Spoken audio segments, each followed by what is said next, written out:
ದುರಂಧರ್ ಭಾರತದಲ್ಲಿ ಭಾರೀ ಸದ್ದು ಮಾಡ್ತಾ ಇದೆ. ಇದೇ ದುರಂಧರ್ ಚಿತ್ರ ಪಾಕಿಸ್ತಾನದಲ್ಲಿ ಭಯ ಹುಟ್ಟಿಸ್ಬಿಟ್ಟಿದೆ ಸ್ನೇಹಿತರೆ. ಅದು ಅನ್ನೋನ್ ಮೆನ್ ಅಂತ, ಅಪರಿಚಿತ ವ್ಯಕ್ತಿಗಳು ಅನ್ನುವಂಥ ಒಂದು ಚಾಪ್ಟರು ಆ ಸಿನಿಮಾದಲ್ಲಿ ಬರುತ್ತೆ. ಬಂದೂಕುದಾರಿಗಳು ಎಲ್ಲಿಂದಲೂ ಬರ್ತಾರೆ, ಅವ್ರನ್ನ ಗುಂಡು ಹೊಡಿತಾರೆ, ಸಾಯಿಸ್ತಾರೆ, ಹೋಗ್ತಾರೆ, ನಾಪತ್ತೆ ಆಗ್ಬಿಡ್ತಾರೆ, ಕಣ್ಮರೆ ಆಗ್ಬಿಡ್ತಾರೆ. ಅವ್ರು ಯಾರು ಅಂತ ಗೊತ್ತಿಲ್ಲ. ಪಾಕಿಸ್ತಾನದ ಆಡಳಿತಕ್ಕೆ ದೊಡ್ಡ ಚಿಂತೆ ಆಗ್ಬಿಟ್ಟಿದೆ. ಪಾಕಿಸ್ತಾನದಲ್ಲಿ ನಿಜವಾಗಿಯೂ ಈದ್ ಹಬ್ಬದ ದಿನ ಒಬ್ಬ ಉಗ್ರಗಾಮಿಯನ್ನ ಅವರ ನೆಲೆಗೆ ಹೋಗಿ ಹೊಡೆದಾಕ್ಬಿಟ್ಟಿದ್ದಾರೆ. ಈಗಾಗಲೇ 20 ಜನ ಉಗ್ರರು ಹೀಗೆ ಇದೇ ರೀತಿ ಸತ್ತು ಹೋಗಿದ್ದಾರೆ. ಈಗ ದುರಂಧರ್ ಬಂದ ಮೇಲೆ ಯಾವ ಮೂಲೆಯಲ್ಲಿ ಯಾವ ದುರಂಧರ್ ಕಾಯ್ತಾ ಕೂತಿದ್ದಾರೋ ಗೊತ್ತಿಲ್ಲ. ಕಂಡವರನ್ನ ಇವರೇ ದುರಂಧರ ಅಂತ ಅನುಮಾನದಿಂದ ನೋಡುವಂತ ಪರಿಸ್ಥಿತಿ ಬಂದ್ಬಿಟ್ಟಿದೆ.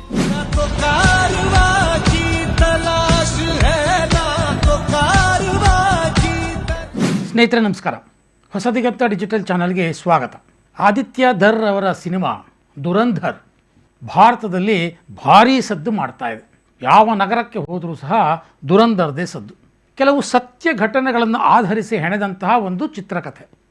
ಅದು ಫಿಕ್ಷನ್ ಬೇಸ್ಡ್ ಆದರೂ ಕೂಡ ಕೆಲವೊಂದು ಘಟನೆಗಳು ನಿಮ್ಮ ಮುಂದೆಯೇ ನಡೆದಂತಹ ಘಟನೆಗಳನ್ನು ತೆರೆಯ ಮೇಲೆ ತಂದಿದ್ದಾರೆ. ಹಾಗಾಗಿ ಅದು ಭಾರತದಲ್ಲಿ ಸಾಕಷ್ಟು ಚರ್ಚೆಗೆ ಒಳಗಾಗ್ತಾ ಇದೆ. ಒಂದು ರೀತಿ ಕ್ರೇಜ್ ಹುಟ್ಟಾಕ್ಬಿಟ್ಟಿದೆ ಭಾರತದಲ್ಲಿ ಅಂದರೂ ಆಶ್ಚರ್ಯ ಇಲ್ಲ. ಆದರೆ ಇದೇ ದುರಂಧರ್ ಚಿತ್ರ ಪಾಕಿಸ್ತಾನದಲ್ಲಿ ಭಯ ಹುಟ್ಟಿಸ್ಬಿಟ್ಟಿದೆ ಸ್ನೇಹಿತರೆ. ಈ ದುರಂಧರ್ ಬಂದು ಆದಮೇಲೆ ಕಂಡವರನ್ನು ದುರಂಧರ್ ಇರ್ಬೋದಾ ಅಂತ ಪಾಕಿಸ್ತಾನದ ಉಗ್ರರು ಮತ್ತು ಸೇನೆ ಅನುಮಾನದಿಂದ ನೋಡುವಂಥ ಪರಿಸ್ಥಿತಿ ನಿರ್ಮಾಣ ಆಗಿಬಿಟ್ಟಿದೆ. ಹಾಗಾಗಿ ಪಾಕಿಸ್ತಾನದಲ್ಲಿ ಇವಾಗ ನಿಜವಾದ ದುರಂಧರ್ಗಾಗಿ ಹುಡುಕಾಟ ಆರಂಭ ಆಗಿಬಿಟ್ಟಿದೆ. ಅದಕ್ಕೆ ಮುಂಚೆ ನಮ್ಮ ಚಾನಲನ್ನು ನೀವು ಸಬ್ಸ್ಕ್ರೈಬ್ ಮಾಡ್ಕೊಳ್ಳಿಲ್ಲ ಅಂದರೆ ದಯವಿಟ್ಟು ಈ ಕೂಡಲೇ ಸಬ್ಸ್ಕ್ರೈಬ್ ಮಾಡ್ಕೊಳ್ಳಿ. ಈ ವಿಡಿಯೋವನ್ನು ಸಂಪೂರ್ಣ ನೋಡಿ, ಕಮೆಂಟ್ ಮಾಡಿ, ಲೈಕ್ ಮಾಡಿ ಮತ್ತು ಶೇರ್ ಮಾಡಿ.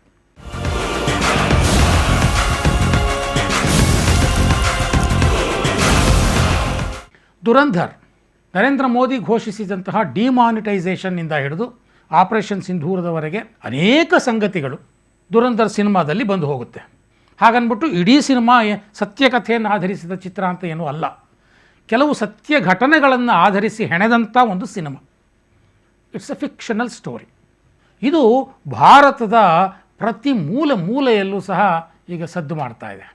ಅನೇಕ ಸತ್ಯ ಸಂಗತಿಗಳ ಜೊತೆಗೆ ಸಾಕಷ್ಟು ಚರ್ಚೆಗೆ ಗ್ರಾಸ ಆಗ್ತಿರುವಂಥದ್ದು ಆ ಸಿನಿಮಾದಲ್ಲಿ ಬರುವಂಥ ಒಂದು ವಿಶಿಷ್ಟವಾದಂಥ ಒಂದು ಚಾಪ್ಟರ್. ಅದು ಅನ್ನೋನ್ ಮೆನ್ ಅಂತ, ಅಪರಿಚಿತ ವ್ಯಕ್ತಿಗಳು ಅನ್ನುವಂಥ ಒಂದು ಚಾಪ್ಟರು ಆ ಸಿನಿಮಾದಲ್ಲಿ ಬರುತ್ತೆ. ಅದು ಏನದು ಚಾಪ್ಟರು? ಪಾಕಿಸ್ತಾನದಲ್ಲಿರುವಂತಹ ಭಾರತಕ್ಕೆ ಬೇಕಾಗಿರುವಂತಹ ಉಗ್ರರು ಅಪರಿಚಿತ ದುಷ್ಕರ್ಮಿಗಳಿಂದ ಹೇಗೆ ಬಲಿಯಾಗ್ತಿದ್ದಾರೆ. ಅವ್ರು ಯಾರೋ ಗೊತ್ತಿಲ್ಲ, ಬಂದೂಕುದಾರಿಗಳು ಎಲ್ಲಿಂದಲೂ ಬರ್ತಾರೆ, ಅವ್ರನ್ನ ಗುಂಡು ಹೊಡಿತಾರೆ, ಸಾಯಿಸ್ತಾರೆ, ಹೋಗ್ತಾರೆ, ನಾಪತ್ತೆ ಆಗ್ಬಿಡ್ತಾರೆ, ಕಣ್ಮರೆ ಆಗ್ಬಿಡ್ತಾರೆ. ಅವ್ರು ಯಾರು ಅಂತ ಗೊತ್ತಿಲ್ಲ. ಪಾಕಿಸ್ತಾನದ ಆಡಳಿತಕ್ಕೆ ದೊಡ್ಡ ಚಿಂತೆ ಆಗಿಬಿಟ್ಟಿದೆ. ಇಂಥ ಅನೇಕ ಸತ್ಯ ಸಂಗತಿಗಳು ಪಾಕಿಸ್ತಾನದಲ್ಲಿ ನಡೆದಿವೆ.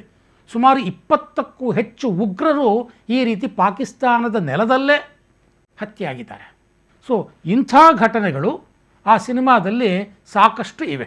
ವಿಶೇಷ ಅಂದರೆ ಸಿನಿಮಾದಲ್ಲಿ ತೋರಿಸಿದಂತಹ ಆ ರೀತಿಯ ಸತ್ಯ ಘಟನೆ ನಿಜ ಜೀವನದಲ್ಲೂ ಮತ್ತೆ ನಡೆದುಬಿಟ್ಟಿದೆ ಸ್ನೇಹಿತರೆ. ಪಾಕಿಸ್ತಾನದಲ್ಲಿ ನಿಜವಾಗಿಯೂ ಈದ್ ಹಬ್ಬದ ದಿನ ಒಬ್ಬ ಉಗ್ರಗಾಮಿಯನ್ನು ಅವರ ನೆಲೆಗೆ ಹೋಗಿ ಹೊಡೆದಾಕ್ಬಿಟ್ಟಿದ್ದಾರೆ.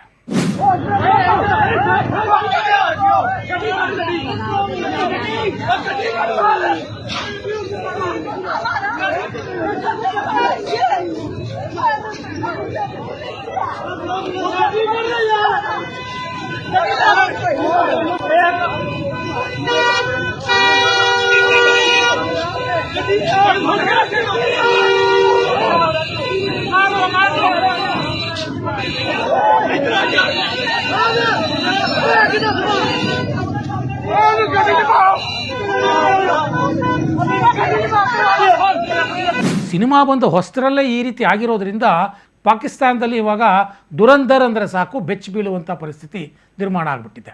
ಮೊದಲೇ ದುರಂಧರ್ ಕಥೆ ಏನು ಅಂತ ನಿಮಗೆ ಗೊತ್ತಿದೆ. ಭಾರತದ ಒಬ್ಬ ಪ್ರಜೆ ಪಾಕಿಸ್ತಾನಕ್ಕೆ ಹೋಗಿ ಅಲ್ಲಿ ಗೂಢಚಾರಿಕೆ ಮಾಡಿಕೊಂಡು ಅವರಲ್ಲೇ ಒಬ್ಬನಾಗಿ, ಅವರ ಮಾಫಿಯಾದಲ್ಲೇ ತಾನೂ ಒಬ್ಬನಾಗಿ, ಹೇಗೆ ಅವರವರಲ್ಲೇ ತಂದಿಟ್ಟು ಅವರವರನ್ನೇ ಹತ್ಯೆ ಮಾಡುವಂಥ ಅದರ ಸುತ್ತ ಹೆಣೆದಂತಹ ಕತೆ ದುರಂಧರ್. ಮೊನ್ನೆ ಲಷ್ಕರ್ ಇ ತೊಯ್ಬಾದ ಕಮಾಂಡರ್ ಬಿಲಾಲ್ ಆರಿಫ್ ಸಲೀಫ್ ಅಂತ ಅವನನ್ನು ಅವರ ಮುಖ್ಯ ಕಚೇರಿಯ ಒಳಗೆ ನುಗ್ಗಿ ಹೊಡೆದುಬಿಟ್ಟಿದ್ದಾರೆ ಬಂದೂಕಲ್ಲಿ, ಪಾಯಿಂಟ್ ಬ್ಲ್ಯಾಂಕಲ್ಲಿ.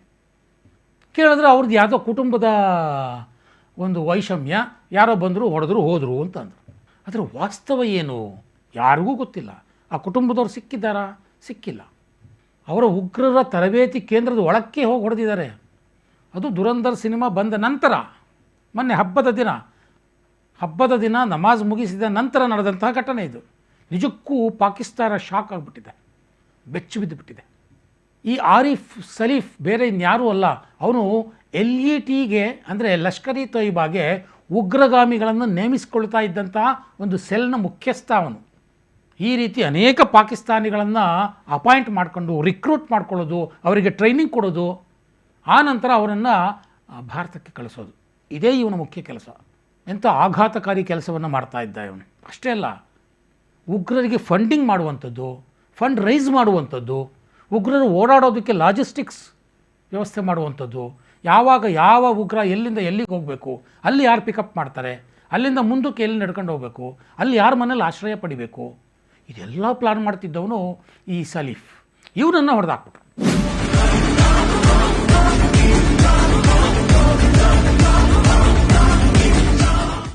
ಈ ಘಟನೆ ಈಗ ಪಾಕಿಸ್ತಾನದಲ್ಲಿ ಒಂದು ರೀತಿ ಭಯದ ವಾತಾವರಣವನ್ನು ಸೃಷ್ಟಿ ಮಾಡಿಬಿಟ್ಟಿದೆ. ಯಾಕೆಂದರೆ ಈಗಾಗಲೇ 20 ಜನ ಉಗ್ರರು ಇದೇ ರೀತಿ ಸತ್ತು ಹೋಗಿದ್ದಾರೆ. ಯಾರು ಗುಂಡು ಹೊಡೆದ್ರು ಅಂತ ಗೊತ್ತಿಲ್ಲ. ಈಗ ದುರಂಧರ್ ಬಂದ ಮೇಲೆ ಯಾವ ಮೂಲೆಯಲ್ಲಿ ಯಾವ ದುರಂಧರ್ ಕಾಯ್ತಾ ಕೂತಿದ್ದಾರೋ ಗೊತ್ತಿಲ್ಲ ಉಗ್ರರನ್ನು ಹೊಡೆಯೋದಕ್ಕೆ. ಹಾಗಾಗಿ ಅಲ್ಲಿನ ಟೆರರಿಸ್ಟ್ಗಳಿಗೆ, ಭಾರತ ಕಂಡ್ರೆ ವಿಷ ಕಾರ್ತಿದ್ದಂತಹ ಟೆರರಿಸ್ಟ್ಗಳು, ಭಾರತವನ್ನು ಇಸ್ಲಾಮೀಕರಣ ಮಾಡ್ತೀವಿ ಅಂತ ಜಿಹಾದಿ ಮನಸ್ಥಿತಿಯಲ್ಲಿ ಕುದಿತಾ ಇದ್ದಂತಹ ಉಗ್ರರು ಈಗ ಒಂದು ಕಡೆ ನೆಲೆ ನಿಲ್ಲೋಕ್ಕಾಗ್ದಲೇ ಪ್ರತಿ ದಿನ ಪ್ರತಿ ಕ್ಷಣ ಒಂದು ಜಾಗದಿಂದ ಇನ್ನೊಂದು ಜಾಗಕ್ಕೆ, ಇನ್ನೊಂದು ಜಾಗದಿಂದ ಮತ್ತೊಂದು ಜಾಗಕ್ಕೆ ಓಡಾಡುವಂಥ ಪರಿಸ್ಥಿತಿ ಬಂದುಬಿಟ್ಟಿದೆ. ಕಂಡವರನ್ನು ಇವರೇ ದುರಂಧರ ಅಂತ ಅನುಮಾನದಿಂದ ನೋಡುವಂಥ ಪರಿಸ್ಥಿತಿ ಬಂದುಬಿಟ್ಟಿದೆ. ಆ ರೀತಿಯ ಒಂದು ವಿಡಿಯೋ ಕೂಡ ಈಗ ವೈರಲ್ ಆಗಿದೆ. ಆ ವಿಡಿಯೋನೂ ಒಂದ್ಸಲಿ ನೋಡಿ.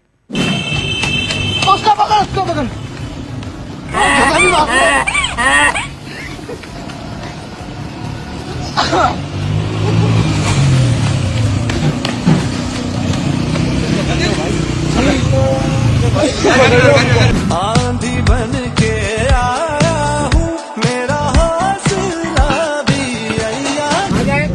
अरे बाबा जी खड़े हो जाए, शाबाश, उड़िया बाबा जी, आगे से आओ। बाबा कौन हो? क्या काम करते हो या क्या करते हो?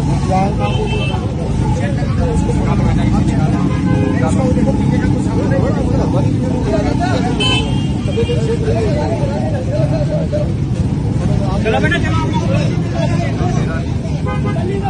चले बाबा जी, सो जाए, आ जाए, किसी को पुलिस परेशान नहीं करेगी। आपको बताओ, सो जाए। ನೋಡಿ, ಅವನು ಯಾರೋ ಬಡಪಾಯಿ ಪಾಪ ಅಲ್ಲೆಲ್ಲೋ ಗಾಡಿ ಮೇಲೆ ಮಲಗಿದ್ದಾನೆ, ಅವನು ದುರಂಧರ್ ಇರ್ಬೋದಾ ಅನ್ನೋ ಅನುಮಾನ ಅಲ್ಲಿನ ಪೊಲೀಸರಿಗೆ, ಅಲ್ಲಿನ ಸ್ಥಳೀಯರಿಗೆ, ಅಲ್ಲಿನ ಉಗ್ರಗಾಮಿಗಳಿಗೆ, ಅಲ್ಲಿನ ಮತಾಂಧರಿಗೆ. ಯಾಕೆಂದರೆ ದುರಂಧರ್ ಚಿತ್ರದಲ್ಲಿ ತೋರಿಸಿರೋ ಹಾಗೆ ಯಾವುದೋ ಒಬ್ಬ ಟೀ ಶಾಪಿನವನು ಅಲ್ಲಿ ಭಾರತೀಯ ಗೂಢಚಾರ ಆಗಿರ್ಬೋದು, ಯಾವುದೋ ಒಬ್ಬ ಡಾನ್ ಭಾರತೀಯ ಗೂಢಚಾರ ಆಗಿರ್ಬೋದು, ಯಾವುದೋ ಒಬ್ಬ ಪೊಲಿಟಿಷಿಯನ್ ಅವನು ದುರಂಧರ್ ರೂಪದಲ್ಲಿ ಬಂದುಬಿಡ್ಬೋದು. ಯಾರು ಬೇಕಾದರೂ, ಆರ್ಮಿ ಒಳಗಡೆ ಯಾರಾದರೂ ಒಬ್ಬ ಆಫೀಸರ್ ಇರ್ಬೋದು. ಇದೆಲ್ಲ ನಾನು ಹೇಳ್ತಿರುವಂಥ ದುರಂಧರ್ ಚಿತ್ರದಲ್ಲಿ ತೋರಿಸಿರುವಂಥ ಪಾತ್ರಗಳು. ಸೊ ಹಾಗಾಗಿ ಈಗ ಪಾಕಿಸ್ತಾನದಲ್ಲಿ ಒಂದು ರೀತಿಯ ಭಯದ ವಾತಾವರಣ. ಯಾವ ರೂಪದಲ್ಲಿ ದುರಂಧರ್ ಯಾವಾಗ ಬಂದು ಹೊಡಿತಾನೋ ಗೊತ್ತಿಲ್ಲ ಅಂತ. ಈ ವಿಡಿಯೋಗಳು ಎಷ್ಟರ ಮಟ್ಟಿಗೆ ಅಥೆಂಟಿಕ್ ಅನ್ನೋದು ಗೊತ್ತಿಲ್ಲ. ಆದರೆ ದುರಂಧರ್ ಸಿನಿಮಾ ಪಾಕಿಸ್ತಾನದಲ್ಲಿ ಪ್ಯಾನಿಕ್ ಕ್ರಿಯೇಟ್ ಮಾಡಿರೋದಂತೂ ಸತ್ಯ. ಸೊ ಭಾರತದ ಪರದೆಯ ಮೇಲೆ ಕ್ರೇಜನ್ನು ಎಬ್ಬಿಸಿದಂತಹ ದುರಂಧರ್ ಈಗ ಪಾಕಿಸ್ತಾನಿ ಉಗ್ರರ ಎದೆಯಲ್ಲಿ ನಡುಕ ಹುಟ್ಟಿಸಿದೆ ಅನ್ನೋದಂತೂ ಸತ್ಯ ಸ್ನೇಹಿತರೆ.